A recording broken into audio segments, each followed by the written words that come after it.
Hey everyone, welcome to another video. In today's video, I will show you how to log messages on your iPhone with iOS 18.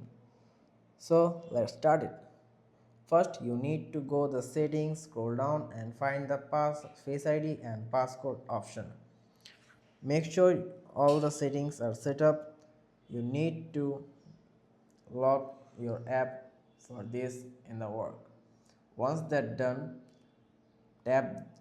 press the message app and hold it and a menu will pop up. In here you can see the require face id or passcode option.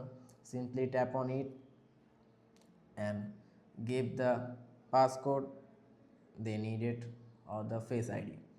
To remove the lock again, press the message option and hold it and see the option. You can see don't require face id and passcode option like this.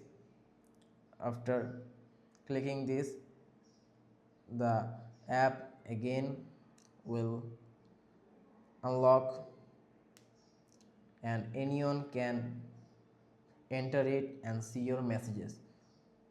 After locking the app, no one can see your messages and enter the app without your face id or password option. That's it, simple as that. Hope this video helped. Like and subscribe for more iPhone tips and tricks. See you next time.